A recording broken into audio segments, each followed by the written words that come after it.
নমস্কার, সকলে কেমন আছেন? আশা করি সকলে ভালো আছেন। এন্টারটেন বাংলা চ্যানেলের আরও একটি নতুন ভিডিওতে সকল বন্ধুদের জানাই স্বাগত। বড়দেরকে প্রণাম, ছোটদেরকে অনেক অনেক ভালোবাসা। বন্ধুরা, আজকে আবারও চলে আসলাম লোকচক্ষুর আড়ালে থাকা অজানা এক অপূর্ব সুন্দর মঠ নিয়ে। আজ যে জায়গায় এসছি, এই জায়গাটি ব্রিটিশ আমলে ছিল নীলকুঠির। সেই নীলকুঠির পরবর্তীকালে হয়েছে গৌড়ীয় মঠ। আজ আমি চলে এসেছি প্রভুপাদ 108 শ্রী শ্রীল ভক্তি সিদ্ধান্ত সরস্বতী গোস্বামী ঠাকুরের প্রতিষ্ঠিত শ্রী একায়ন গৌড়ীয় মঠে। তো বন্ধুরা, এই গৌড়ীয় মঠে আপনারা এসে কিভাবে পৌঁছাবেন, এই মঠ কটা থেকে কটা পর্যন্ত খোলা থাকে, এখানে প্রসাদের কি ব্যবস্থা আছে, থাকার কি ব্যবস্থা আছে, এই সকল কিছু তথ্য রয়েছে এই ভিডিওতে। তো বন্ধুরা, ভিডিওটা স্কিপ না করে পুরোটা দেখার অনুরোধ রইল। ভিডিওটা দেখে আপনাদের কেমন লাগলো অবশ্যই একটা কমেন্ট করে জানাবেন। ভালো লাগলে অবশ্যই একটা লাইক করবেন, শেয়ার করবেন এবং চ্যানেলে যদি নতুন হয়ে থাকেন তবে অনুরোধ রইল চ্যানেলটি সাবস্ক্রাইব করে আমার পাশে থেকে আমায় আশীর্বাদ করবেন। তো চলুন শুরু করা যাক আজকের ভিডিও। আজকের গন্তব্যস্থলে যাওয়ার জন্য আমি চলে এসেছি বগুলা স্টেশনে। শিয়ালদহ গেদে লাইনের একটি স্টেশন এই বগুলা। প্রথমেই আপনাদের বলে দিই কি করে যাবেন। শিয়ালদহ থেকে বা রানাঘাট থেকে গেদে লোকাল ধরে চলে আসুন বগুলা স্টেশনে। শিয়ালদহর দিক থেকে এসে আপনারা নামবেন 1 নম্বর প্ল্যাটফর্মে। 1 নম্বর প্ল্যাটফর্মের দিক থেকেই বাইরে বেরোতে হবে। এই 1 নম্বর প্ল্যাটফর্ম। আর এই যে দেখুন, এখান থেকে একটা সিঁড়ি নেমে গেছে। এই সিঁড়ি দিয়ে নেমে সোজা বেরিয়ে রাস্তায় উঠে বাঁদিকে কয়েক পা এগোলেই আপনারা পেয়ে যাবেন অটো স্ট্যান্ড। এইখান থেকে হাঁসখালি যাওয়ার অটোয় উঠে আপনাদের যেতে হবে হাঁসখালি বাস স্ট্যান্ড। এইখান থেকে অটোয় করে হাঁসখালি অবধি যেতে সময় লাগবে 15 মিনিট, আর ভাড়া হচ্ছে জনপ্রতি 15 টাকা করে। আমি চলে এসেছি হাঁসখালি বাস স্ট্যান্ডে। এই হচ্ছে হাঁসখালি বাস স্ট্যান্ড। এই যে মোড়টা দেখছেন, এই মোড়েই আপনাদের নামতে হবে। আর এখান থেকে রাস্তা পার করে কয়েক পা এগোলেই আপনারা এখান থেকে পেয়ে যাবেন টোটো স্ট্যান্ড। এই যে সামনেই দেখুন টোটো দাঁড়িয়ে আছে। এইখান থেকে টোটোয় উঠে আপনাদের বলতে হবে কালীপাড়া গৌড়ীয় মঠ যাব। চলে এসেছি মঠের একদম সামনে। হাঁসখালির থেকে টোটোয় করে এই মঠ অবধি আসতে সময় লাগলো 10 মিনিট, আর ভাড়া হচ্ছে জনপ্রতি 15 টাকা করে। এই মঠে যেতে আপনারা মোট 3টে তোরণ দেখতে পাবেন। এই একটা তোরণ দেখছেন, এটা প্রথম তোরণ। একদম মেন রোডের পাশেই এই তোরণটা। এই তোরণ থেকে একটু এগিয়ে তারপরে আবার পাবেন আর একটা তোরণ। এই হচ্ছে দ্বিতীয় তোরণ। এইটি হচ্ছে মন্দির প্রাঙ্গণে প্রবেশদ্বারের তোরণ। এই প্রবেশদ্বার দিয়ে প্রবেশ করে সামনেই হচ্ছে মন্দির প্রাঙ্গণ। আর এই যে ঢালাই রাস্তা দেখছেন, এই ঢালাই রাস্তা সোজা চলে গেছে একদম মূল মন্দিরের সামনে। এইখান থেকেই শুরু হলো মন্দির প্রাঙ্গণ। বিশাল বড় মন্দির প্রাঙ্গণ। দুই ধারে দেখুন গাছেদের সারি, আর এই রাস্তার দুই সাইডে দেখুন রয়েছে প্রচুর জমি। এই জমিগুলোতে এই মঠের থেকেই কিন্তু চাষ করা হয়। অপূর্ব সুন্দর লাগছে জায়গাটা। চারিদিকে শুধু সবুজের সমারোহ আর খুব শান্ত নিরিবিলি পরিবেশ। এই আর একটা তোরণ, এইটি হচ্ছে মূল মন্দিরের প্রবেশদ্বার। এই প্রবেশদ্বার দিয়ে প্রবেশ করে এইবার হচ্ছে মূল মন্দির। মূল মন্দির প্রাঙ্গণে প্রবেশ করেই দেখুন ডান দিকেই রয়েছে এই পানীয় জলের ব্যবস্থা। একদম গ্রাম্য পরিবেশ, দারুণ সুন্দর জায়গাটা। দেখুন যেদিকেই তাকাবেন শুধু সবুজ আর সবুজ। এই হচ্ছে মঠের মূল মন্দির। মন্দির প্রাঙ্গণটাও বিভিন্ন ফুল পাতাবাহার গাছ দিয়ে সুন্দর করে সাজানো।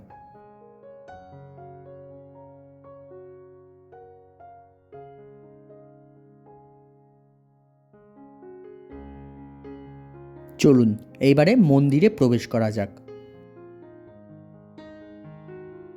মন্দির প্রাঙ্গণে মূল মন্দিরের সামনেই দেখুন এই একটি তুলসী মন্দির রয়েছে। আর মূল মন্দির আর তুলসী মন্দিরের মাঝখানেই দেখুন আরও একটি নতুন মন্দির তৈরি হচ্ছে। মূল মন্দিরে প্রবেশ করার জন্য সামনেই দেখুন একটি প্রবেশদ্বার রয়েছে। এছাড়াও পেছন দিকেও কিন্তু একটি প্রবেশদ্বার রয়েছে। সামনের প্রবেশদ্বারটা এখন বন্ধ রয়েছে। আমরা চলুন পেছন দিককার প্রবেশদ্বার দিয়ে প্রবেশ করব। মূল মন্দিরের সামনাসামনি এখানেও দেখুন একটা নাট মন্দির রয়েছে। আর সামনে দেখুন লেখা রয়েছে শ্রী একায়ন গৌড়ীয় মঠ, প্রভুপাদ 108 শ্রী শ্রীল ভক্তি সিদ্ধান্ত সরস্বতী গোস্বামী ঠাকুর প্রতিষ্ঠিত। এই একায়ন গৌড়ীয় মঠ ভক্তি সিদ্ধান্ত সরস্বতী গোস্বামী ঠাকুরের ভজন কুঠির। এই নির্জন শান্ত নিরিবিলি স্থানে উনি ভজন করতেন। এইখানকার এক সেবায়েতের কাছ থেকে জানতে পারলাম এই মঠটি ইংরেজ আমলে নীলকুঠির ছিল। এখানে নীল চাষ হতো আর ইংরেজ নীলকর সাহেবরা এইখানে থাকতো। সেই নীলকুঠির বর্তমানে একায়ন গৌড়ীয় মঠ। তবে এই মঠের প্রতিষ্ঠাকাল কিন্তু সঠিক কেউ জানেন না। শ্রীল ভক্তি সিদ্ধান্ত সরস্বতী গোস্বামী ঠাকুর স্বয়ং প্রতিষ্ঠা করেছিলেন এই গৌড়ীয় মঠ। এই নাট মন্দিরে দেখুন এইখানে একটি রথ রাখা রয়েছে। রথটা ছোট্ট কিন্তু খুব সুন্দর। চলুন এবারে মূল মন্দিরে প্রবেশ করা যাক। এইটি হচ্ছে মন্দিরের পেছন দিককার প্রবেশদ্বার। আর প্রবেশদ্বারের সামনে দেখুন লেখা রয়েছে প্রভুপাদ 108 শ্রী শ্রীল ভক্তি সিদ্ধান্ত সরস্বতী গোস্বামী ঠাকুরের ভজন কুঠির। এই প্রবেশদ্বার দিয়ে প্রবেশ করে প্রথমেই রয়েছে এই অফিস রুমটি।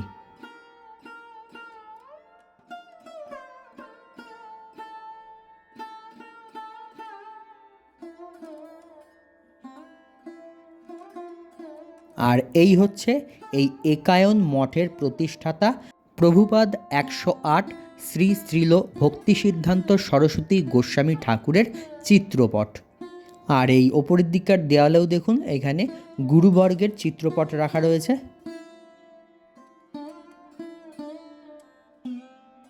এই যে এদিকটাতেও রয়েছে দেখুন।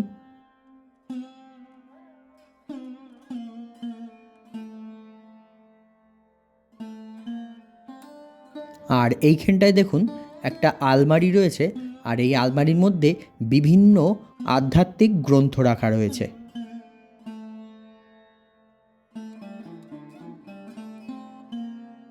এই অফিস রুম পার করে এইবার হচ্ছে মূল মন্দির। এই হচ্ছে মূল মন্দিরের সামনের নাট মন্দির। নাট মন্দিরটা কিন্তু বিশাল বড়। আর মাঝখানেই রয়েছে মূল মন্দিরের গর্ভগৃহ। সম্পূর্ণ নাট মন্দিরের ফ্লোরটা দেখুন পাথর দিয়ে বাঁধানো আর দেওয়ালগুলোয় টাইলস বসানো। আর এই হচ্ছে মন্দিরের সামনের প্রবেশদ্বারটা।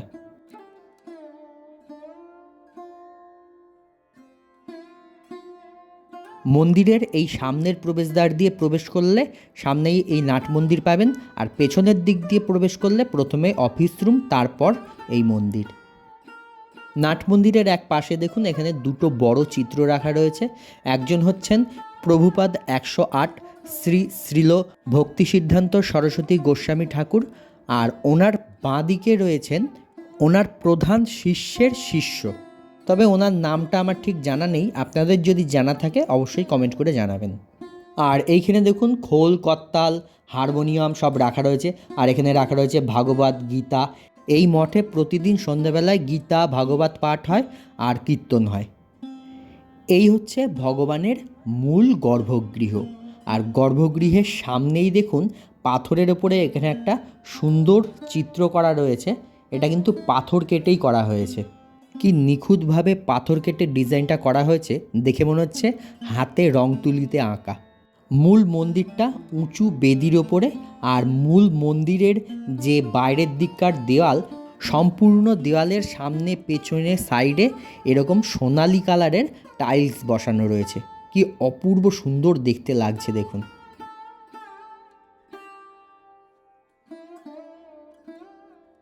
মূল মন্দিরের গর্ভগৃহে উঁচু বেদির ওপরে মাঝখানেই রয়েছেন শ্রীকৃষ্ণ। শ্রীকৃষ্ণের বাঁদিকে রয়েছেন শ্রী রাধিকা আর ডান দিকে রয়েছেন মহাপ্রভু শ্রী চৈতন্যদেব।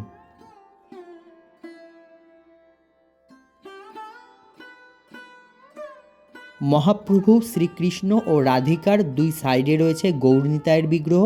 আর ওনাদের সামনে নিচের বেদিতে রয়েছে গুরুবর্গের চিত্রপট। এছাড়াও রয়েছে শালগ্রাম শিলা।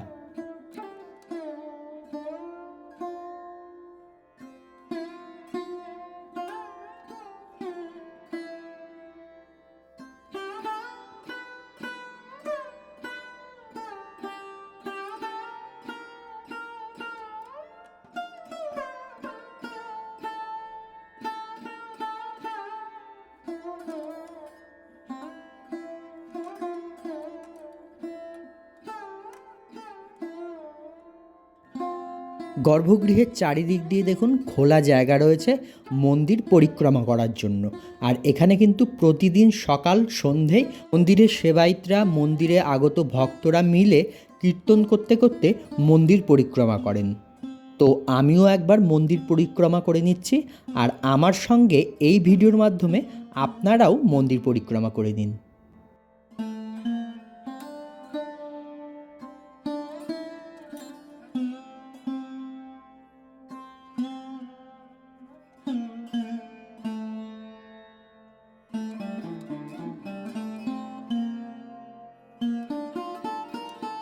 মূল মন্দিরের ঠিক বাঁদিকেই রয়েছে এই একটি কক্ষ। এইটি হচ্ছে মন্দিরের ভোগ রন্ধনশালা। এই মন্দিরে প্রতিদিন ভগবানকে অন্নভোগ নিবেদন করা হয়, আর সেই অন্নভোগ প্রস্তুত করা হয় এই রন্ধনশালায়। এই যে দেখুন, এই রন্ধনশালায় মন্দিরের এক দাসী ভগবানের জন্য অন্নভোগ প্রস্তুত করছেন। নমস্কার প্রভু। হরে কৃষ্ণ। আচ্ছা, আমরা যে এই যে মঠে এসছি, এটা এই একায়ন মঠ বলা হয়েছে কেন, এটা যদি একটু বলেন। একায়ন মানে একা মানে মহাপ্রভুকে একা এনেছিলেন। আচ্ছা, এনে প্রতিষ্ঠা করেছেন একাই, ওই একাই এনেছিলেন। প্রথমত এই মহাপ্রভুকে এনে একাই এনেছিলেন বলে এর নাম হয়েছে একায়ন গৌরী মঠ। আচ্ছা আচ্ছা, বুঝতে পেরেছেন? আচ্ছা। তারপরে রাধাকৃষ্ণ বিগ্রহ সব মানে হয়েছে, কিন্তু ওনাকে একাই ভক্তি সিদ্ধান্ত সরস্বতী ঠাকুর তিনি একাই এনেছেন, এনে প্রতিষ্ঠা করে, এবং এখানে উনি ভজন কুঠি ওনার আদি, মানে এখানে এইরকম 64টা মঠ করেছিলেন তখন। আচ্ছা, তার মধ্যে এই একটা। আচ্ছা, হ্যাঁ, তবে এটা কত নাম্বার সেটা আমি জানি না, এটা বোধহয় 9 নম্বর হতে পারে যত সম্ভব। আচ্ছা, হ্যাঁ, 64টা মঠের মধ্যে গোটা ভারতবর্ষ তো বটেই, মধ্যে মানে বিশাল বিশাল ব্যাপার। সেই অবস্থাতে আমাদের ধর্মটা, এই আমাদের যে মহাপ্রভু চৈতন্য মহাপ্রভু যে অবতার হলেন, কেন অবতার হলেন? আমাদের এই কলিযুগের মানুষকে উদ্ধার করতে হলেন এই নদিয়াতেই। এবং তাই ভক্তি সিদ্ধান্ত সরস্বতী ঠাকুর উনি হচ্ছেন ভক্তি সিদ্ধান্ত সরস্বতী ঠাকুর। উনি জগতের গুরু বলা যায়। উনি নিজেই এই মঠ প্রতিষ্ঠা করেছেন। এত বড় হয়তো ছিল না তখন, হ্যাঁ, কিন্তু এইরকম 64টা মঠ উনি করেছেন। আচ্ছা, 64টা। আচ্ছা, এই মঠ কটা থেকে কটা পর্যন্ত খোলা থাকে? সকালে কটায় খোলা হয়? ভোর 4টার সময় খুলি আমি মন্দির। আচ্ছা, আমি সব বলে দিচ্ছি। আমি ভোর 4টার সময় খুলে ঠাকুর জাগাই, ঠাকুর জাগিয়ে তারপরে মানে বাল্যভোগ দেওয়া হয়। বাল্যভোগ দেওয়ার পরে মঙ্গল আরতি হয়। আচ্ছা, মঙ্গল আরতি হয়, লোকজন সব আসে মানে মঙ্গল আরতিতে। আচ্ছা, মঙ্গল আরতি হয়ে গেলে তারপরে মানে এখন আর তারপরে হ্যাঁ, মঙ্গল আরতির পরে মন্দির পরিক্রমা হয়। আচ্ছা, হ্যাঁ, গান হয়। হ্যাঁ, মন্দির পরিক্রমা হয়। আচ্ছা, মন্দির পরিক্রমার পরে আবার বৃন্দাদেবী বাইরে আছে, বৃন্দাদেবী ওখানে পরিক্রমা হয়। বৃন্দাদেবীর গান আছে। আচ্ছা, আলাদা আলাদা গান আছে। আচ্ছা, এটা হয়ে যাওয়ার পরে 7টার সময় আবার পূজা। আচ্ছা, 7টার সময় বসি, প্রায় 1.5 ঘন্টা 2 ঘন্টা লেগে যায় মানে অর্চন করতে। ছাগলকে ওই নারায়ণ শিলা আছে সব ওখানে, তাদেরকে চান করাতে হয়। আচ্ছা, হ্যাঁ, মানে সমস্ত চান করাতে হয় পঞ্চামৃত দিয়ে।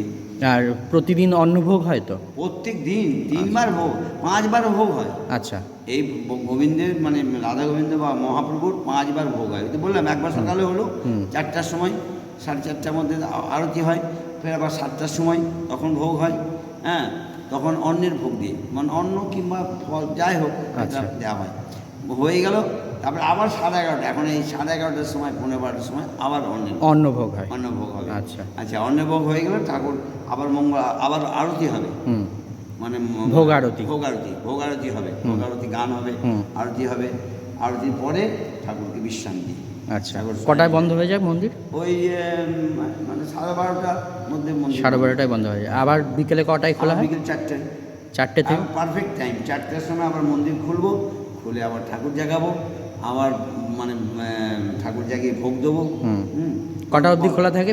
তখন ওই 4টায় খুলে রাতে আর 9টা পর্যন্ত, 9টা পর্যন্ত খোলা থাকে। আর বন্ধ হয় না, মানে কেন আবার ওই খোলা থাকে, তারপরে ভাগবত পাঠ হয়। আচ্ছা, এখানে বিকেল 4টা থেকে পাঠে বসার নিয়ম, কিন্তু লোকজন আসে না বলে আমরা 5টার সময় পাঠে বসি। তাহলে প্রতিদিন অনেক লোকজন আসে এখানে। আচ্ছা, এখানে ভক্তরা বা দর্শনার্থীরা আসলে তাদের জন্য প্রসাদের ব্যবস্থা আছে? হ্যাঁ, তা মানে অন্নপ্রসাদের ব্যবস্থা আছে। তবে একসঙ্গে যদি বেশি আসে তাহলে তো আগে থেকে বলতে হবে। হ্যাঁ হ্যাঁ হ্যাঁ, অবশ্যই। 4জন এলেও তাদেরকে প্রসাদ দেওয়া হয়। আচ্ছা, সেই প্রসাদের মূল্য কত নেওয়া হয়? মূল্য এখন আমরা তো 2-1 এলে পরে মূল্য আমরা নিই না। আচ্ছা, হ্যাঁ, 2-1 তবে একসঙ্গে অনেকগুলো যে হয় তখন মূল্য মহারাজ কত করে নেয় আমি সেটা জানি না, ওটা মহারাজের দায়িত্ব তো। তাহলে ফোন করে মহারাজের সঙ্গে যোগাযোগ করলে উনি প্রসাদের মূল্যটা বলে দেবেন। এই কারণেই মঠের পরিচালনা করতে হবে। হ্যাঁ হ্যাঁ, অবশ্যই। সব ভিক্ষার ওপরে পরিচালনা হবে, এই হলো কথা।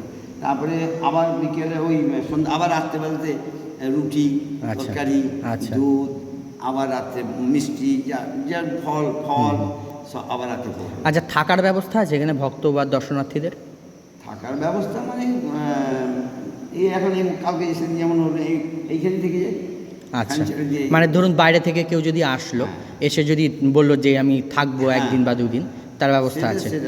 আচ্ছা, সেটা হয়, এখান থেকে যাবে। এখানে কালকে এসে যেমন অনুষ্ঠান হলো, সব মেয়েছেলেরা এখানে ফ্যান চালিয়ে দিলাম সব। আচ্ছা আচ্ছা আচ্ছা। আর এখানে কি কি অনুষ্ঠান হয়? আজকে সন্ধ্যার সময় আসবে সবাই, অনুষ্ঠান হবে। কালকে অনুষ্ঠান আছে। এখানে কি কি উৎসব হয়? এখানে জন্মাষ্টমী, তারপরে নৃসিংহ চতুর্দশী, তারপরে নিত্যানন্দ ত্রয়োদশী, তারপরে প্রত্যেক একাদশী, মাসের 2টো একাদশী। আচ্ছা, একাদশীতে মানে হয়। আচ্ছা, হ্যাঁ, একাদশীতে আমাদের অনুকল্প হয়, সেদিন অন্নভোগ হয় না। অন্নভোগ গোবিন্দের জন্য হয়, কিন্তু আমরা কেউ পাবো না। আচ্ছা। হ্যাঁ, আর এখন এই ব্রত চলছে, কালকে শেষ হয়ে যাবে ব্রতটা। আচ্ছা, এটা পুরুষোত্তম মাস। আর রথযাত্রাও হয় বোধহয়? রথযাত্রা হয়। আচ্ছা, সব কিছু অনুষ্ঠান যেগুলো আমাদের গৌরীয় ধারাতে সব কিছু, মানে শ্রীকৃষ্ণের যত অনুষ্ঠান আছে সবই হয়। জন্মাষ্টমী, রাধাষ্টমী, দোল, হ্যাঁ, সব কিছু। আচ্ছা আচ্ছা আচ্ছা। সেই সময় ভক্তদের জন্য প্রসাদের ব্যবস্থা থাকে তো অনুষ্ঠানগুলোতে? প্রচুর। এই যেমন কালকে আজকে ট্যুরে গেছে তো সব ঘুরতে নিয়ে গেছে, যত সব কালকে সব প্রসাদ পাবে সব। আচ্ছা, কালকে সব প্রসাদ পাবে। ঠিক আছে, ধন্যবাদ। হয়ে গেছে। নাট মন্দিরের একটা পাশ দিয়ে দেখুন এই সিঁড়ি উঠে গেছে নাট মন্দিরের ছাদে, আর আমরা এখন প্রভুর সঙ্গে যাচ্ছি নাট মন্দিরের ছাদে মূল মন্দিরের চূড়া দর্শন করতে। আর এই ছাদ থেকে মঠের চারিদিকের প্রাকৃতিক সৌন্দর্যটাও একবার আমরা দেখে নেব। নাট মন্দিরের ছাদে এসে মনটা জুড়িয়ে গেল, দারুণ সুন্দর হাওয়া। আর এই হচ্ছে মূল মন্দিরের চূড়া। আর প্রভুজি দেখুন আমাদের দেখাচ্ছেন মঠের জায়গা কত দূর পর্যন্ত। মূল মন্দিরের চূড়াগুলো দেখুন, মোট 5টি চূড়া রয়েছে। 4 কোণে 4টি ছোট চূড়া রয়েছে, আর মাঝখানে রয়েছে বড় একটি চূড়া। আর প্রতিটি চূড়ার যে স্তম্ভগুলো রয়েছে, প্রত্যেকটি স্তম্ভে তিলক চিহ্ন করা রয়েছে। আর চূড়ার মাঝখানে দেখুন এইখানে 4খানা মাইক লাগানো রয়েছে। মন্দিরে যখন ভাগবত পাঠ হয়, গীতা পাঠ হয়, কীর্তন হয়, সেই কীর্তন যাতে আশেপাশের এলাকার সমস্ত মানুষের কানে যায়, সেই কারণেই এই ব্যবস্থা। আর এই নাট মন্দিরের ছাদে দাঁড়িয়ে মন্দিরের চারিদিককার এই প্রাকৃতিক সৌন্দর্য দেখতে কি অপূর্ব সুন্দর লাগছে দেখুন। এই যে সামনের যে চাষের জমিগুলো দেখছেন, এই সমস্ত চাষের জমিগুলো এই মঠের। কত রকমের চাষ করা হয়েছে। গোমাতাদের খাবার যে ঘাস, সেগুলো চাষ করা হয়েছে। এছাড়াও আখ, তারপরে অন্যান্য সমস্ত সবজি, আর এছাড়া প্রচুর ফলের গাছ রয়েছে কিন্তু। আম, কাঁঠাল, জাম, লিচু, সবেদা, অনেক রকমের এরকম ফলের গাছ রয়েছে। এই যে সামনেই দেখুন এখানে একটা সবেদা গাছ রয়েছে, বিশাল বড় গাছটা, অজস্র সবেদা হয়েছে। প্রভুজি বললেন এই গাছটায় 12 মাস এইরকম সবেদা হয়। এই যে দেখুন এখানে 2টো রয়েছে, একটা পাখিতে খেয়ে ফেলেছে। আর প্রতিটা ডালে অসংখ্য ফুল হয়েছে এরকম। ওপর থেকে এবার আমরা নিচে চলে এসেছি, আর নিচে দেখুন অনেকগুলো রুম রয়েছে। এই রুমগুলো হচ্ছে এই আশ্রমের যে সেবায়িতরা রয়েছেন, যে প্রভুজিরা রয়েছেন, ওনাদের থাকার জায়গা। এছাড়াও কোনো ভক্ত যদি এখানে আসেন, আশ্রমের যারা ভক্ত আছেন বা শিষ্যরা আছেন, তাদেরকেও কিন্তু এইখানে থাকতে দেওয়া হয়। এইবারে আমরা এসেছি সেই ঘরটাতে, যেটা ছিল নীলকুঠির। আচ্ছা, এটাই ছিল নীলকুঠি হ্যাঁ, এটা ঘর, এখানেই ইংরেজরা থাকতেন। এখানে হ্যাঁ থাকতো।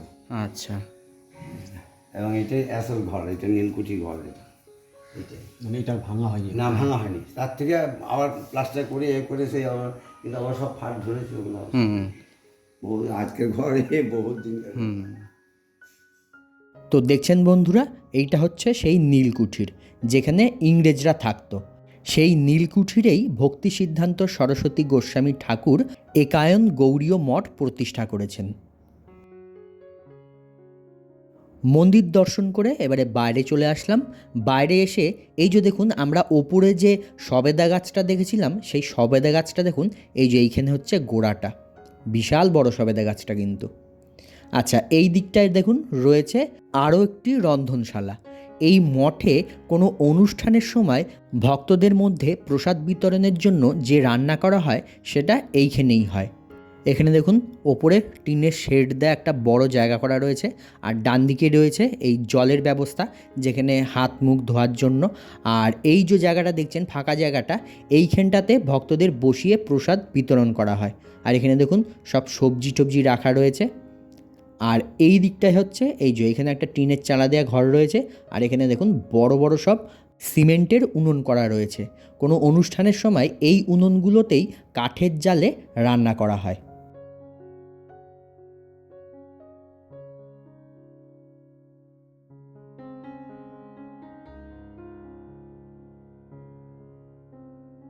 আর এইখানে দেখুন একটা ছোট্ট মাটির উনুন রয়েছে। এখানে নিত্যদিন কাঠের জাল দিয়ে আশ্রমের যে সেবায়েতরা প্রভুরা রয়েছেন ওনাদের জন্য রান্না করা হয়। আর এইখানটায় দেখুন বিশাল বড় একটা কড়াই রাখা রয়েছে, চাপা দেয়া রয়েছে কড়াইটা, আর ওখানেও একটা বড় সিমেন্টের উনুন রয়েছে। প্রভুজি বললেন এই কড়াইটাতে একসঙ্গে 1000 লোক খেতে পারে সেই পরিমাণে খিচুড়ি রান্না করা হয়। আর ওই যে দুটো চৌবাচ্চা দেখছেন, ওই চৌবাচ্চাগুলোর মধ্যে খিচুড়ি তরকারি রাখা হয়। আর একটা জিনিস দেখাই দেখুন আপনাদের, এইখানে দেখুন একটা কাঁঠাল গাছ রয়েছে। আর এই কাঁঠাল গাছটায় কত কাঁঠাল হয়েছে। আর এই কাঁঠালগুলো এত বড়, আপনারা ভিডিওতে কতটা বুঝতে পারছেন আমি ঠিক জানি না, কিন্তু এক একটা কাঁঠাল লম্বায় প্রায় 2 থেকে 2.5 ফুট।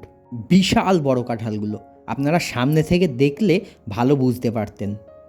আর গাছটাতে কাঁঠাল হয়েওছে প্রচুর, একদম গোড়া থেকে আগা পর্যন্ত ভর্তি।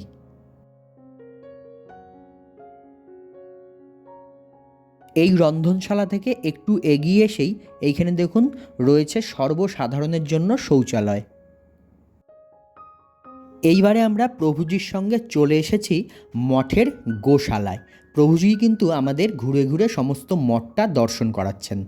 এই যে দেখুন গোশালাটাও কিন্তু বেশ বড়, আর এখানে গোমাতারা রয়েছে, গোমাতারা এখন খাবার খাচ্ছে।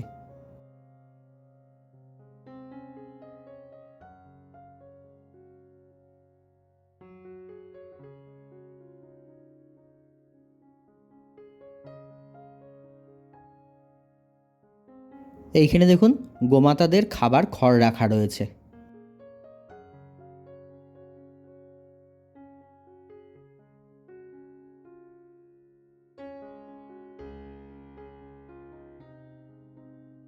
গোশালায় দেখুন এই যে ঘরগুলো দেখছেন, এই ঘরগুলো হচ্ছে রাত্রিবেলায় গোমাতাদের থাকার জায়গা। আর এইখানে দেখুন একটা খড়কাটা মেশিন বসানো রয়েছে, এখানেই গোমাতাদের খাবার খড় ঘাস এইগুলো কোচানো হয়। আর এই হচ্ছে গোমাতাদের রাত্রে থাকার জায়গা। আর এই গোশালার পাশেই দেখুন এখানে একটা খোলা মাঠ রয়েছে, এটাও এই মঠেরই মাঠ। আর এই মাঠেই গোমাতাদেরকে সকালবেলায় ছেড়ে দেওয়া হয়, গোমাতারা এইখানে বিচরণ করে। আর এইখানে আরও একটা জিনিস দেখুন, এই যে গোল একটা কুয়োর মতন দেখছেন, এইটি হচ্ছে গোবর গ্যাসের জায়গা। এখানে কিন্তু গোবর গ্যাস তৈরি করা হয়, আর সেই গোবর গ্যাস কাজে লাগিয়ে রান্নাবান্নাও করা হয়। তবে এখন এটা একটু খারাপ হয়ে গেছে, সেই কারণে এখন সেই গোবর গ্যাস তৈরি বন্ধ রয়েছে। গোশালার পাশে মূল মন্দিরের ঠিক সোজাসুজি এইখানে দেখুন কিছুটা ফাঁকা জায়গা রয়েছে, আর এখানেও দেখুন অনেক গাছপালা লাগানো রয়েছে। আর এখানে দেখুন ছোট্ট একটা মন্দির রয়েছে, এইটি হচ্ছে সমাধি মন্দির। এইটি হচ্ছে শ্রীল ভক্তি ভৈরব মহাযোগী মহারাজের সমাধি মন্দির। প্রভুজির সঙ্গে ঘুরে ঘুরে সম্পূর্ণ মঠ দর্শন করে এবারে আমরা মূল মন্দিরের সামনের দিকটায় চলে এসেছি। আর মূল মন্দিরের সামনে আমরা যে তুলসী মন্দিরটা দেখেছিলাম, এই যে দেখছেন তুলসী মন্দিরটা, কি সুন্দর তুলসী মন্দিরটা দেখুন। তুলসী মন্দিরটারও 4টে চূড়া রয়েছে চারিদিকে, আর মাঝখানে মূল মন্দিরটা। আর এই যে নতুন মন্দিরটি তৈরি হচ্ছে, প্রভুজি বললেন এইটি তৈরি হচ্ছে শিব মন্দির। এই মন্দিরে দেবাদিদেব মহাদেবকে প্রতিষ্ঠা করা হবে।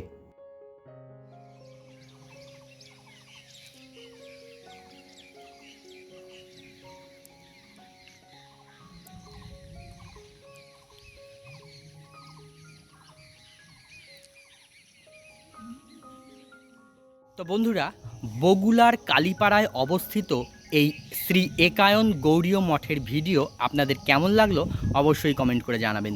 তো আজকের মতন ভিডিওটা এখানেই শেষ করছি। দেখা হচ্ছে পরবর্তী নতুন কোনো ভিডিওয়। সবাই ভালো থাকবেন, সুস্থ থাকবেন, সাবধানে থাকবেন।